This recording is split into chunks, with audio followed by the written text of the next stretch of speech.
Guys, we're gonna work on one more attack from that same situation, okay, when we get the arm elevated over the head. So this, as far as control and attack, is one of the best positions we can get in mount. In my opinion, the best would be double underhooks, okay, and both arms elevated. You are gonna work on this situation next week, okay? So from here, let's say I don't want to do arm triangles, I'm not good at it, or I tried and I couldn't, we can also attack his arm with an armbar. So what we are gonna do is we're gonna push off the floor again and start taking the back off the mat, and I'm gonna start advancing and sliding my knee in, okay?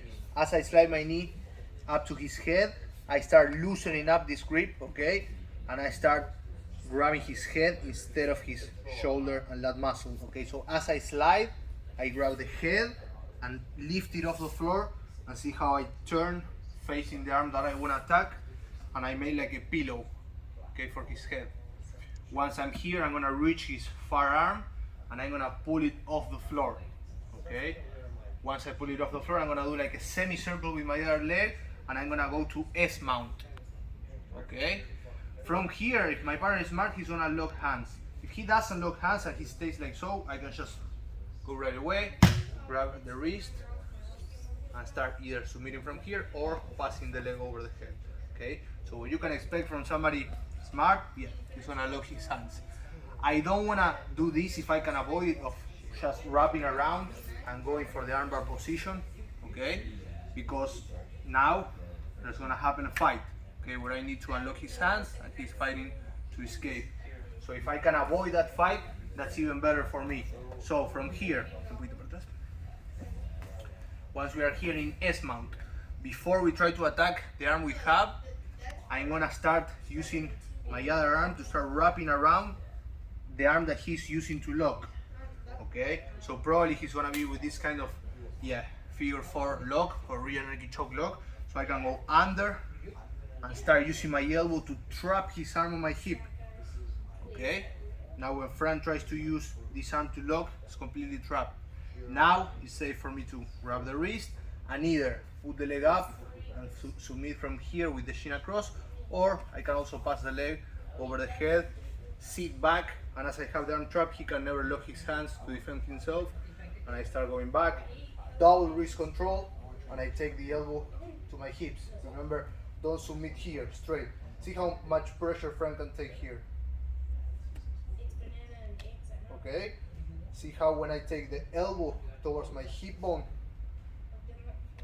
okay? You see? And from here that he's tapping, I still have all this way to go. This is the breaking point, but I still have all this way to go if I really needed to dislocate his arm, okay? So same situation.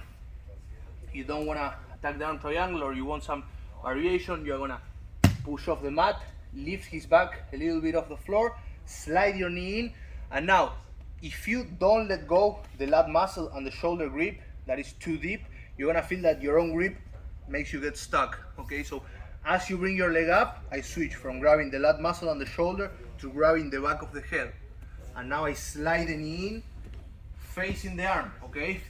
I cannot be here, impossible. I need to turn, face the arm. See how I can sit on my heel, and I can make this pillow for his head. Now I post my hand on the mat, reach his far arm and pull it off the floor. From here we are gonna do like a semicircle with our leg, and we are gonna go forwards, okay, taking our knee close to the floor. From here again, if my partner doesn't lock hands, I just go right away, and either just with the shin or passing the leg over. I could also go belly down, I don't need to fall back, okay? Probably he's gonna lock hands, okay, it's gonna be an instinctive reaction, and I don't wanna again pass the leg over and start fighting from here. I can completely avoid this fight and submit him right away. So what we are gonna do, you can work with a lock hands, or you can wrap around, that's up to you. You're gonna go around, under, and use your elbow to pull the arm into your hip, okay? Try to lock hands, impossible. Now I can collect the wrist, pass the shin over, and either submit from here or pass the leg over, sit back, double wrist control, lay back, and start taking the elbow across the hips, okay? Just a safety tip for your partner on bottom. When you do this and go for the armbar, don't keep his hand to your chest and fall back with all the weight, okay? You're not giving room for his arm. Probably gonna get hurt, okay? So when I fall back, for safety purposes, if you needed to break his arm, you would go right away, but for safety purposes, see how I let the arm go away from my chest. Then I lean back, double wrist control, and take the elbow across the hips, okay? Again, here he's already tapping, and I can take the arm all this way, and I can also put my hips in, okay? So I generally don't show it too much, the hips in detail, because I feel like then people when training, they put hips right away. This should be the last detail, okay? And this is really gonna make it way more powerful. So I have everything in place, and then I can add my hips in. Okay, opposing forces. Any questions? No? Let's go. Let's try. 3, 2, 1.